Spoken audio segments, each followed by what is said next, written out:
헌법재판소가 잠시 후 오전 10시에 최재 감사원장과 이창수 서울중앙지검장 등 검사 3명에 대한 탄핵 선고에 나섭니다. 헌재는 앞서 이상민 전 행안부 장관과 이진숙 방통위원장 등 탄핵 사건 4건을 줄줄이 기각한 바 있는데요. 헌재에 나가 있는 취재기자 연결해 자세한 이야기 들어봅니다. 김태욱 기자. 네, 헌법재판소입니다. 최재해 감사원장과 이창수 서울중앙지검장, 조상원 4차장 검사와 최재훈 반부패 2부장 검사의 탄핵 여부가 잠시 뒤인 오전 10시에 결정됩니다. 앞서 최 원장은 독립성 논란과 대통령 관저 이전 부실 감사 등을 이유로 검사 3명은 김건희 여사의 주가 조작 의혹 사건을 제대로 수사하지 않았다는 이유 등으로 탄핵 소추됐습니다. 이들 사건의 번호는 탄핵에 해당하는 2024 헌나 2번에서 5번인데요. 헌법재판소는 소추 사유가 다르지만 같은 시기에 접수돼 지난달 변론을 마친 만큼 일괄 선고를 결정한 것으로 알려졌습니다.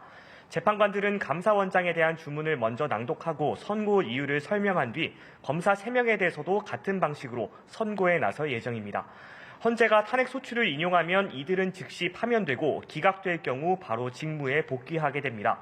앞서 헌재는 이상민 전 행정안전부 장관과 이진숙 방송통신위원장, 이정섭, 안동환 검사 등 윤석열 정부가 들어선 뒤 통과된 탄핵 사건 4건에 대해 줄줄이 기각 결정을 내렸는데요. 오늘 감사원장과 검사 탄핵 사건까지 모두 기각할 경우 윤석열 정부 들어 민주당이 주도한 탄핵 소추 사건 8건이 연속으로 기각되는 결과로 이어지게 됩니다. 네, 한편 윤 대통령 사건 선고 기일이 언제 발표되는지가 최대 관심인데요. 아직도 윤곽이 나오지 않았다고요? 네, 그렇습니다. 윤 대통령 탄핵 심판 변론이 종결된 지 16일째를 맞았지만 헌재는 아직까지 선고 기일을 밝히지 않고 있습니다. 헌재는 보통 선고 이틀 전에 양측의 선고 날짜를 통지하는데요.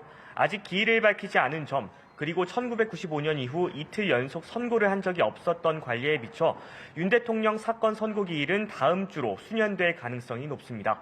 앞서 노무현 전 대통령은 14일, 박근혜 전 대통령은 11일로 변론 종료 후 선고까지 모두 2주를 넘기지 않았는데요.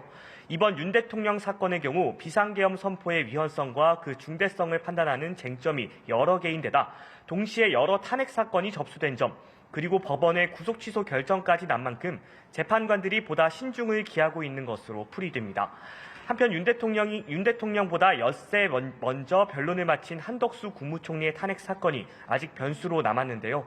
헌재가 먼저 변론을 종결한 사건부터 처리하려는 것으로 해석했을 때 한 총리 사건 먼저 선고하게 된다면 윤 대통령 사건의 선고 기일이 더 늦춰질 가능성도 남아있는 상황입니다. 지금까지 헌법재판소에서 전해드렸습니다.